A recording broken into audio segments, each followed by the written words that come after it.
The most terrifying threats rarely announce themselves. Usually, they start off as the quietest, most unremarkable person in the room, someone you completely dismiss until it is too late.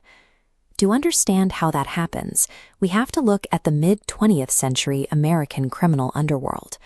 This was a hostile environment ruled by apex predators, and at the absolute top of the food chain sat the Corleone family. The architect of this empire was Don Vito Corleone. He commanded absolute respect and ruled through a highly visible, traditional form of authority. When he spoke, people listened. When he issued an order, the entire ecosystem shifted. In this specific criminal ecosystem, true power was usually loud, aggressively displayed, and passed directly down the bloodline. Because of those unwritten rules, a complete absence of aggressive traits functioned as the ultimate camouflage. Michael Corleone was the anomaly. Unlike his brothers, who were deeply entrenched in the daily violence of the family business, Michael returned from World War II as a decorated hero. He wore a Marine uniform, not a tailored mob suit. He maintained a deliberate physical and psychological distance from his father's operations.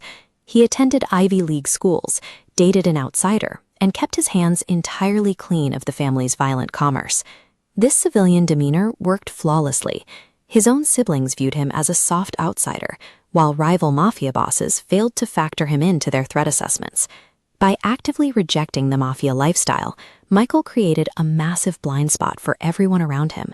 His apparent innocence acted as a thick veil, obscuring his latent potential from his enemies. That isolation shatters abruptly when rival factions attempt to assassinate Don Vito. Suddenly, the patriarch is fighting for his life in a hospital, and the safety of Michael's civilian world evaporates. Faced with his father's vulnerability, Michael operates on the inescapable principle that the family outweighs everything else. That gravitational pull immediately overrides his personal moral objections to the underworld. He starts making seemingly minor concessions. He stands guard outside the empty hospital room. He lies to the police. He justifies these actions as temporary, necessary evils to keep his father breathing for one more night. Defending a criminal legacy is a Trojan horse problem. The very act of protecting the family inherently requires adopting the exact ruthless methods Michael once tried to escape. The breaking point arrives when Michael calmly volunteers to murder a rival mob boss and a corrupt police captain. In this moment, he chooses the survival of his bloodline over the preservation of his own soul.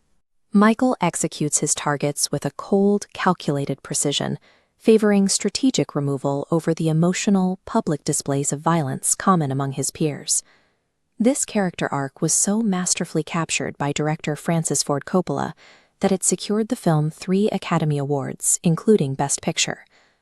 Michael's quiet, observant nature provides a distinct tactical advantage. Because he lacks the typical displays of ego, loud, established rivals constantly underestimate him until the exact second he strikes. Joining the family business provided the specific permissions required to unlock a highly organized ruthlessness Michael already possessed. By the end of his journey, Michael eliminates all remaining rivals in a single coordinated bloodbath. He completes his ascension to become the single most powerful mafia leader in America. While Don Vito ruled through a mix of fear and genuine community respect, Michael commands through absolute terror. His influence scales far beyond the neighborhoods his father controlled, reaching into national politics and massive corporate ventures. The defining paradox of his reign is the stillness.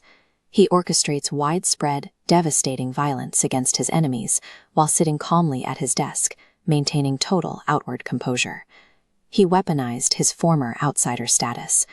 The polished, legitimate image that once defined his innocence now serves as an impenetrable shield for his expanding criminal operations. The mechanics of Michael's journey show a gradual revelation of his true nature.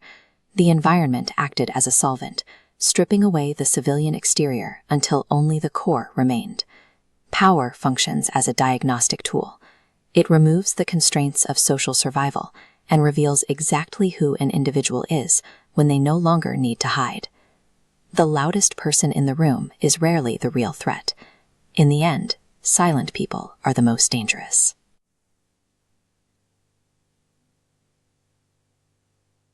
When someone has absolutely no need to project aggression, you are witnessing the ultimate indicator of true danger.